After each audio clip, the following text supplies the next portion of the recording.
part, I'd like to ask you some questions about yourself. Let's start with what you do. Do you work or do you study? Oh, I'm a student. And what subject? I'm studying MSc Marketing. And why did you choose that subject? Oh, because analytics is big now. Big data is everywhere. And I had a previous experience in SQL, so I decided to come here and study analytics. And what do you hope to do with that degree after you finish? Oh, I hope to work as a data scientist in the future, yeah. Why? Like I said, like big data is everywhere, and I really like SQL and data. I like everything about data. So this degree gives me the opportunity to study it in more detail than I knew previously. So I think, yeah, it is a good opportunity to start a career in data analytics and data science. Okay, now let's talk about your free time. What do you like to do in your free time? Since the past year, I haven't really had too much free time, but usually I just like to read, travel, talk to, like meet my friends, and I also volunteer during the weekends. And do you prefer to spend your free time indoors or outdoors? Depends on the weather. If it's raining, I don't like to go outside, but most of the time, yeah, I would like to go outside that rather than stay in my room. And what did you like to do in your free time when you were a child? Oh, I used to read a lot. Just keep reading books all the time. So I never used to like go out and play much. I used to get scolded a lot by my parents, like go out and play with kids your age, but I always used to stay indoors and read. And what are you going to do in your free time this weekend? Oh, this weekend, like I said, I volunteer. So I volunteer at the Macmillan Cancer Support. So I would be going visiting patients and providing counseling to them. Good. So now let's talk about travel. Do you like to travel? Yes, I do. Why? Because I like getting to know other countries, their culture, how people live, like what they like, stuff like that. It's interesting to me. And where is a popular tourist destination in your country? Oh, in my country, people mostly like to go to Europe because it's like colder, and I come from a very warm country, so it's like a pleasant change for them. So most of us would like to go to America or anywhere in the Europe where it's colder. Is traveling abroad very popular in your country? Oh yes, it is. It is quite popular. So people mostly go travel during the summer, but it's always summer in India. So yeah, I think movies have a huge role to play in it because they show all these destinations where there is snow-covered mountains and all, and that's very fascinating for us because we don't really get snow, at least not where I come from. And where would you like to travel to in the future? Oh, there are still a lot of places in India that I haven't seen, so I might go out there as well. And I really like Bali, so Bali and Greece, yes. So I'm going to give you a topic, and I'd like you to talk about that topic for 1 to 2 minutes. You'll have 1 minute to prepare before we begin, and you can make some notes. Do you understand? Yes. Okay.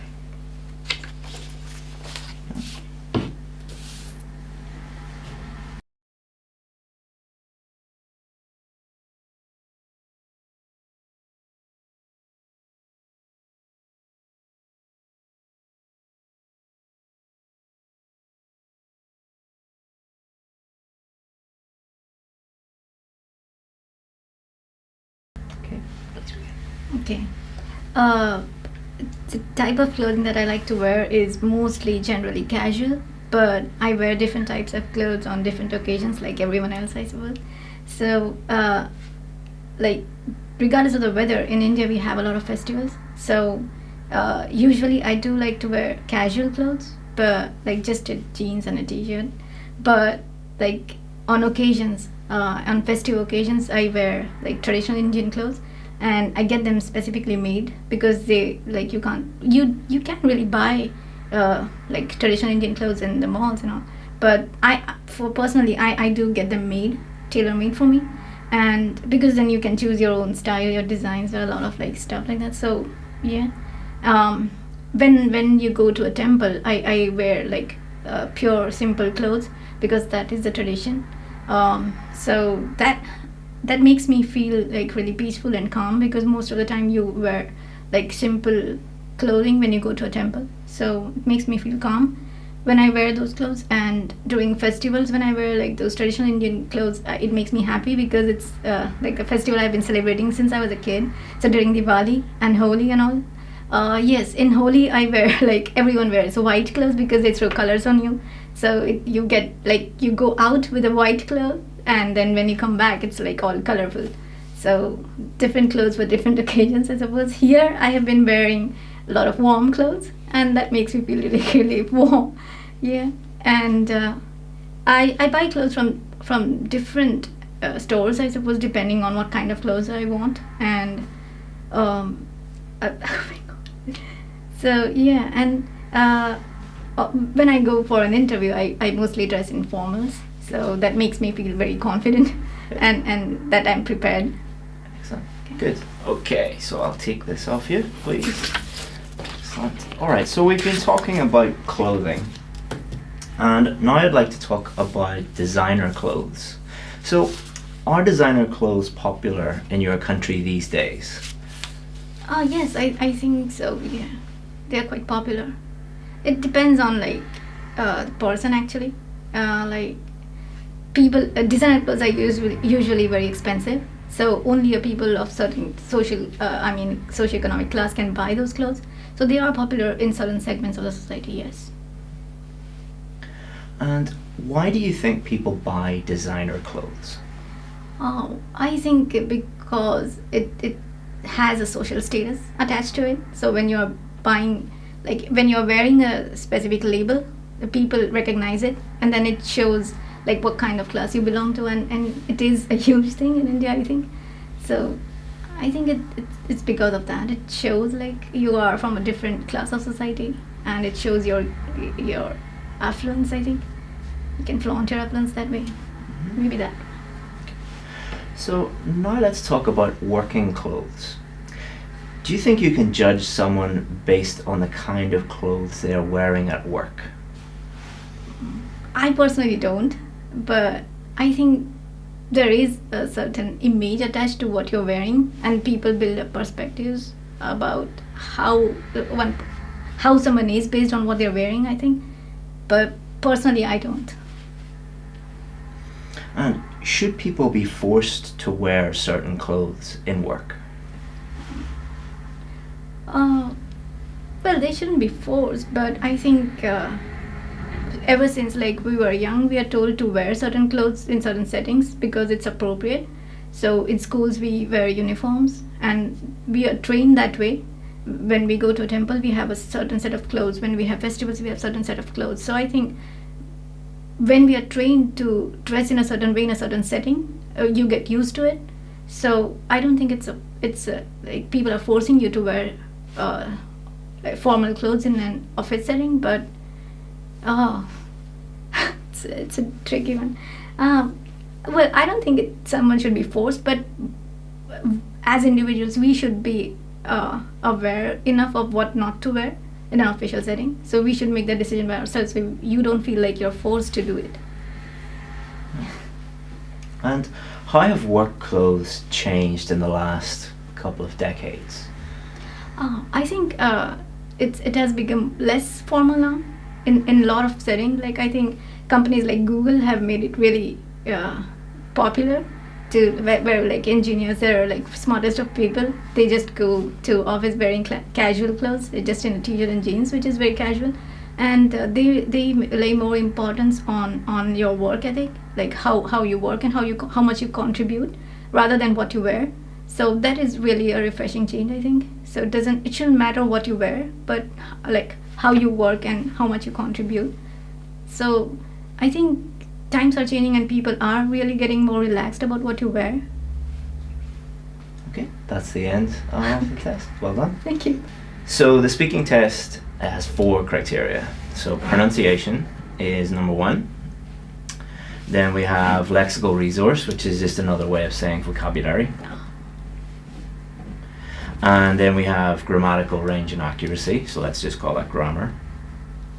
And then we have fluency and coherence. Okay, So let's start off with pronunciation. So I could understand 100% of what you were saying, which is very, very important. If the examiner couldn't understand 100% of what you were saying, then they probably would give you at least a 6 or below for pronunciation. But I could understand 100% of what you were saying. You do have a tiny little bit of, we call accent interference, but that didn't stop me actually understanding what you said at any time. It was very, very easy to understand what you were saying. Now, we'd also think about higher level pronunciation features, things like intonation, sentence stress, word stress, connected speech, and you're actually at a very high level in terms of the higher level pronunciation features. So for pronunciation, I would give you a band 8 because I can understand 100% of what you're saying without any effort whatsoever, and you have a very strong use of those higher level pronunciation features. In terms of vocabulary, your accuracy is very, very good.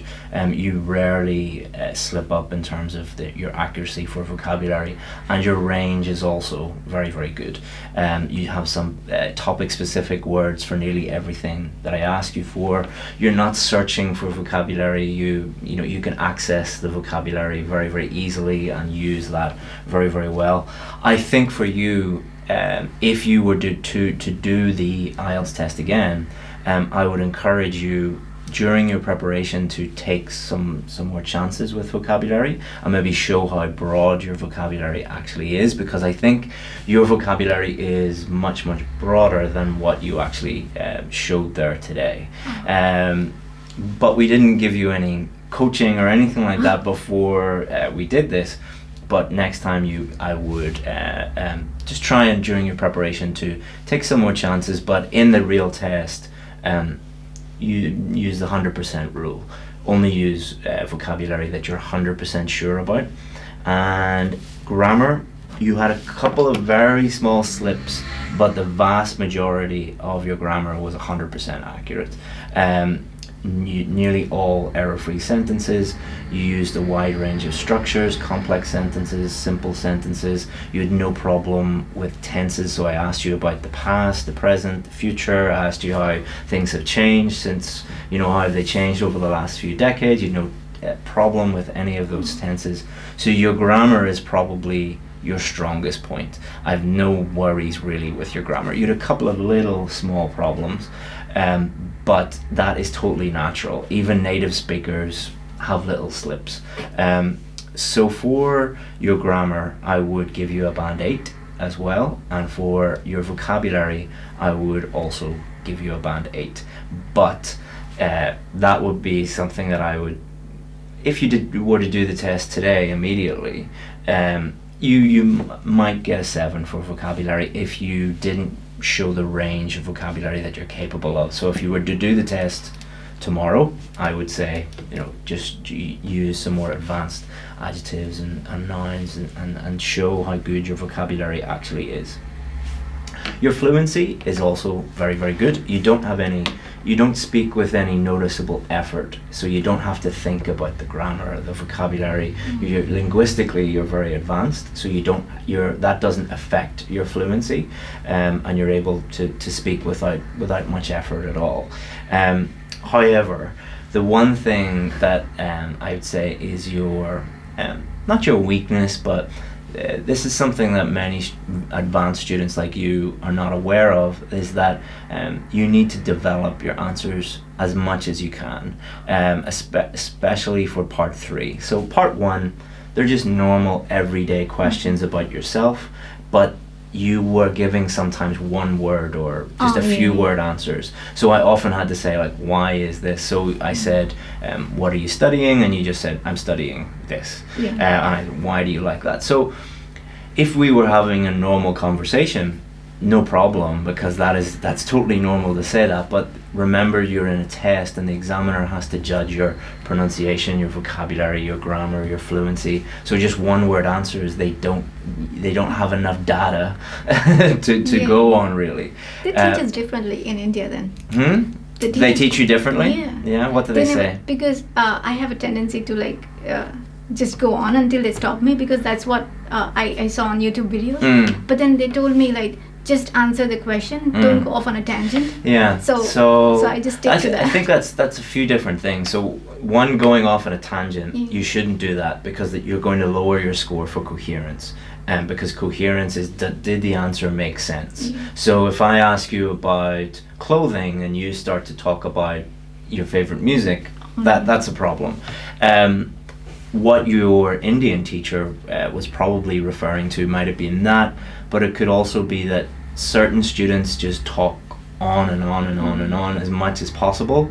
And in part one, I know this is frustrating advice, but not too short, not too long. So what does that mean? So too long, the problem with that is the examiner has to ask you a range of different questions, so they will keep stopping you. And often students will be like, oh, what did I do? Did I do something wrong? And they will get very flustered. So a good teacher should not tell you, just keep talking on and on and on and on, especially for part one. So a good way to answer part one questions is answer the question and then give a little bit more detail or an example or an explanation, just a little bit more information for the examiner to judge your answer on and understand your answer fully for that question. So I don't like giving exact number of sentences, because then people are thinking about number of words and number of sentences. But for example, what do you study in university? I like to study data science, or I like to study business because, and then explain why you like it. Or what would you like to do in the future? I would like to be a data scientist because I really blah blah, you like this, you like that. Or I would love to work for Google because my brother works for Google, or something like that, a real example. Part two, you did very, very well in terms of coherence, because you spoke for the full 2 minutes, and you had a little slip at the end, but that's no big deal. The examiner is not judging you on one little slip, they're judging you on your whole performance, and you did very, very well for part two. Part three is the part where you really do need to develop your answers, because part one is just questions about you, whereas part three are more abstract questions about ideas in general. So I didn't ask you, what are your favorite clothes? I asked you, why do people buy designer clothes? Like a more abstract question. So that requires you to answer the question and then develop your answer, provide reasons for your answer, provide explanations, and then you could also develop by giving some examples. So one way you could immediately improve your coherence would be to throw in some examples in there. So for example, let me have a look at the question that we asked you. Let me give you, got it here somewhere. So the last question was, how have work clothes changed in the last few decades? And you talked about Google, and that was really good. You could also maybe talked about 20 years ago, what were software development companies or tech companies like? Should people be forced to wear certain clothes? You maybe could say, someone working as a police officer, yes, or someone, you're not being judged on the content. You're being judged on how you say it. As I said, fluency, pronunciation, grammar, vocabulary is not, the content is not important, but coherence is important, developing the answer, especially for part three. So I think if I was to give you any advice, that would be the main thing to work on, would be the coherence. Part one, give a little bit more information, and then part three, fully explain it, give some examples. And you can also answer them by saying, well, some people would think, yes, people should be forced to wear clothes, and this is why they would think this, and here's an example of this, for example, police. Whereas other people who work in the tech industry would say, absolutely not, you can wear anything you want, but I think personally this, so you can really develop it by looking at things from different angles. But the difficult things for most students are pronunciation, grammar and vocabulary. You don't have any real issues with those whatsoever. They take a very long time to improve. Fluency can take a long time to improve, no problems there. Coherence, you can improve it in a day. So you would be, I think that you could do even better than the last time you did the test, which you got at band 8. I think with a little bit of practice, you could do even better. All right. Thank you. Do you have any questions? Mm. Well done.